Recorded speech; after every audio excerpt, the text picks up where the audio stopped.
है, फारूक भाई ने भी जिक्र किया, 23 अगस्त 2016 भी बड़ा तारीखी और फैसला कुन मोड़ है।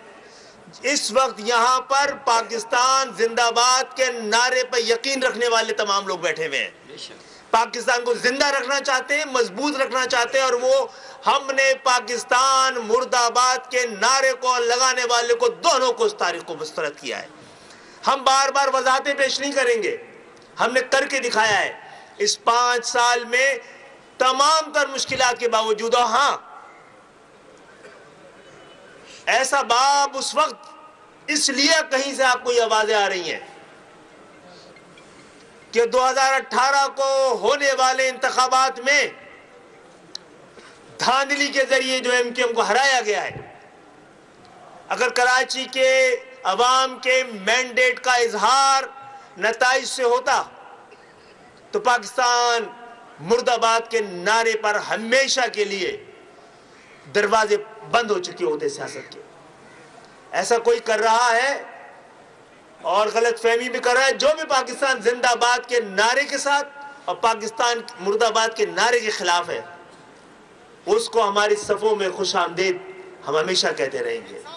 और मैं ये समझता हूँ कि अब एक ऐसी उम्मीद और यकीन कि कराची के जरिए, कराची के इंजन के जरिए पाकिस्तान की ट्रेन अपने मंजिल तक पहुंचकर दिखाएगी इंशाअल्लाह ताला। एक चीज जो देखे, लापता साथियों की बाजियाबी भी खालिद भाई का, मुस्तफा भाई का, हम सब का मुश्तरका मुतालबा रहा है। ये रीब्रांडेड एमक्यूएम का भी मुतालबा और ये हमारा बुनियादी मुतालबा है।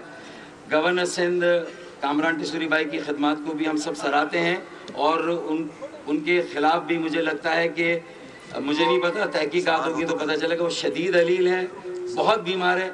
अल्लाह ताला हम उनकी दराजी उम्र के लिए और उनकी सेहतयाबी के लिए भी दुआ करते हैं। जी साहब, आप बताएं कि आपने भी नॉमिनेट किए, मुस्तफा कमाल साहब ने भी किए, आपकी पार्टी में वापस आ गए, तो क्या फार्मूला तय पाया? अब तो दोनों के उम्मीदवार पाकिस्तान एमक्यूएम के उम्मीदवार हैं। अगर इंतखाबात होते 15 जनवरी को तो कौन किसको सपोर्ट करेगा? अच्छा, ठीक है, किस तरह से फार्मूला तय? देखिए, एक तो 15 जनवरी को इंतखाबात तो नहीं होने देंगे जनाब, ठीक है ना। और इंतखाबात अगर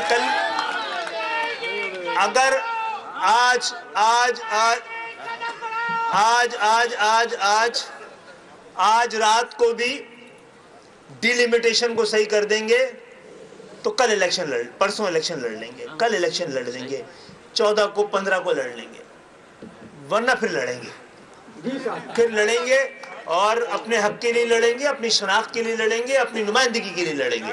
और जहाँ तक ताल्लुक है, जो भी बल्दियाती उम्मीदवार जहाँ जो लोग बैठे हैं उनकी जानिब से खड़े हुए हैं, वो सब एमक्यूएम के हैं, हम मिलकर तय कर लेंगे इंशाअल्लाह।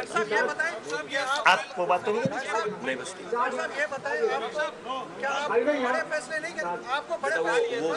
वो ऑर्गेनाइज कर रहे हैं। अच्छा चलो जी, बताइए भाई, यहाँ के लोगों को भी देख लें भाई। जी, तो इस बार मर्जर हुआ, बड़ा अच्छा फैसला है, कहीं ऐसा तो नहीं होगा फिर कोई नाराज हो जाएगा? क्या ये हतमी इंतजाम है या नहीं है? अच्छा, मुझे बड़ी खुशी है कि पूरे पाकिस्तान को ही हमारे वोट के तकसीम होने का, हमारे तकसीम होने का दर्द रहा है, लेकिन कोई हमारे यहाँ जो कुछ हुआ है और जिस तरह हुआ है उसकी बहुत सारी एक्सप्लेनेशन है, लेकिन अल्लाह का शुक्र है आज हम यहाँ बैठे हैं तो हमारा ये वादा और लोगों को ये निगाह। मुत्तहिदा कौमी मूवमेंट पाकिस्तान की मुत्तहिद प्रेस कॉन्फ्रेंस के अंदर खालिद मकबूल सिद्दीकी ने कहा है कि 15 जनवरी को इंतखाब नहीं होने देंगे। आज रात भी अगर डिलिमिटेशन को ठीक कर दे तो इलेक्शन होने देंगे। हम बात करेंगे पाकिस्तान तहरीक इंसाफ